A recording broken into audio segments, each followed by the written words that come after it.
पाकिस्तान के गैर कानूनी कब्जे वाला कश्मीर यानी पीओके अब इस्लामाबाद के हाथ से पूरी तरह फिसल चुका है।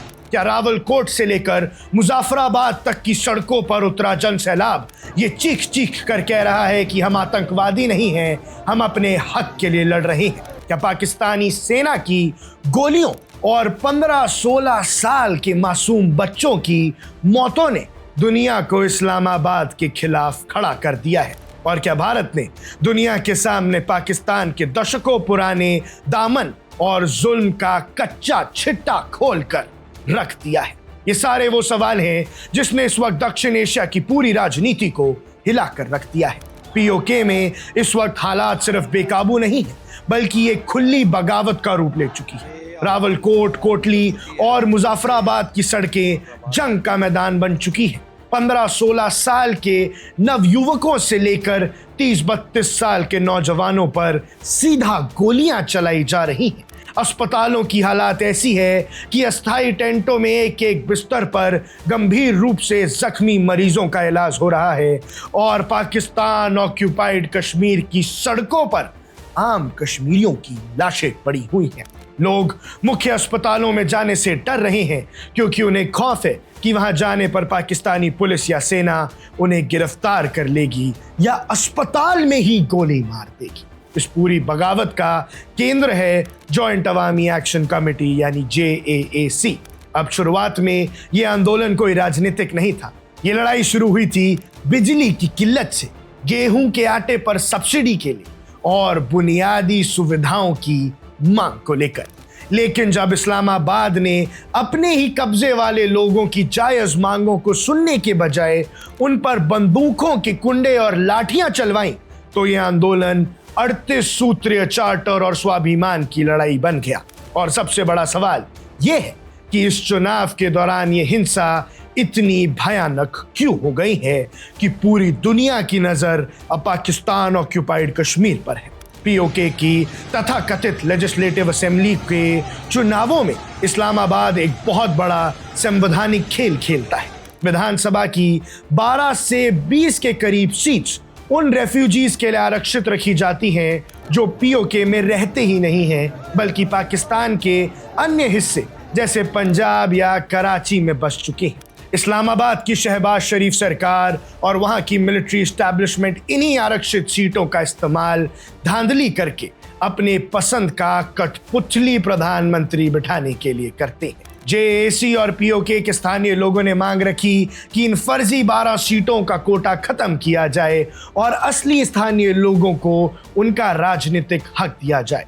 लेकिन जवाब में पाकिस्तान की सरकार ने JAAC को बैन कर दिया, उन्हें विदेशी फंडिंग पाने वाला और पाकिस्तान का दुश्मन घोषित कर दिया और रावलकोट की सड़कों पर सेना उतार दी। नतीजा ये हुआ कि रावलकोट में 9 जून से शुरू हुआ वो विरोध प्रदर्शन और लॉन्ग मार्च एक खूनी संघर्ष में बदल गया।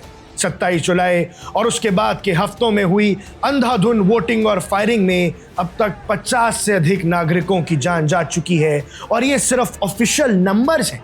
वहां के लोग तो कुछ और ही कहानी बयान करते हैं, जबकि सैकड़ों लोग और गंभीर रूप से घायल पड़े हैं। पूरी घाटी में इंटरनेट बंद है, सड़कें सील हैं, लेकिन इसके बावजूद बगावत लाहौर और इस्लामाबाद के डी चौक तक पहुंच चुकी है। इस पूरे घटनाक्रम पर भारत के विदेश मंत्रालय का रुख बेहद कड़ा, स्पष्ट और रणनीतिक है। नई दिल्ली ने साफ शब्दों में कहा कि पीओके में जो कुछ भी हो रहा है वो पाकिस्तान के दशकों पुराने अबाध कब्जे, संसाधनों के शोषण और प्रशासनिक उत्पीड़न का स्वाभाविक परिणाम है, यानी नेचुरल कॉन्सिक्वेंस है। विदेश मंत्रालय ने दुनिया के सामने स्पष्ट कर दिया कि पूरा जम्मू कश्मीर और लद्दाख भारत के अभिन्न और अविभाज्य हिस्सा था और हमेशा रहेगा। भारत ने अंतर्राष्ट्रीय समुदाय से अपील की है कि पाकिस्तान द्वारा निहत्थे नागरिकों, महिलाओं और बच्चों पर किए जा रहे इस घिनौने मानवाधिकार उल्लंघन के लिए इस्लामाबाद को कटघरे में खड़ा किया जाए।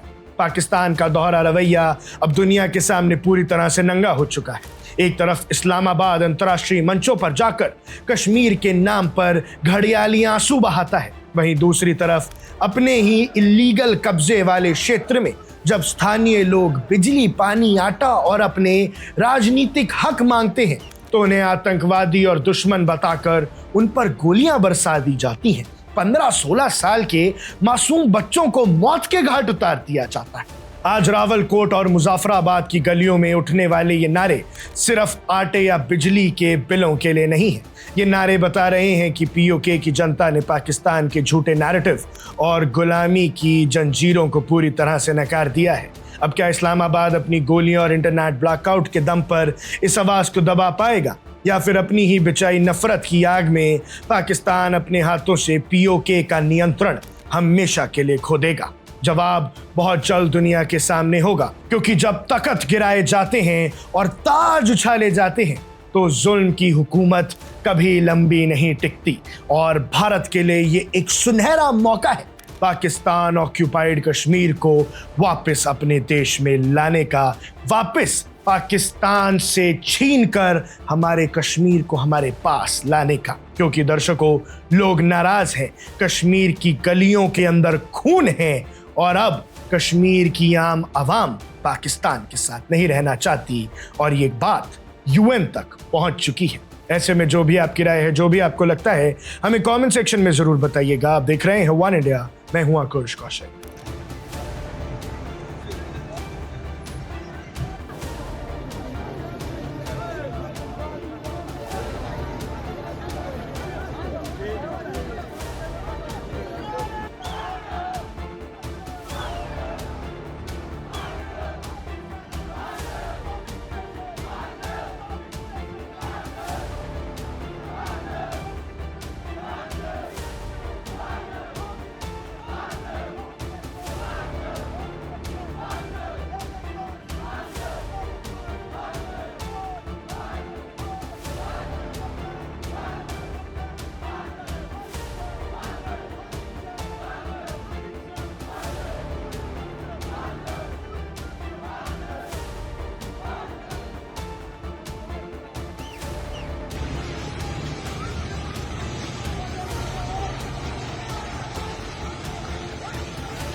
Subscribe to One India and never miss an update.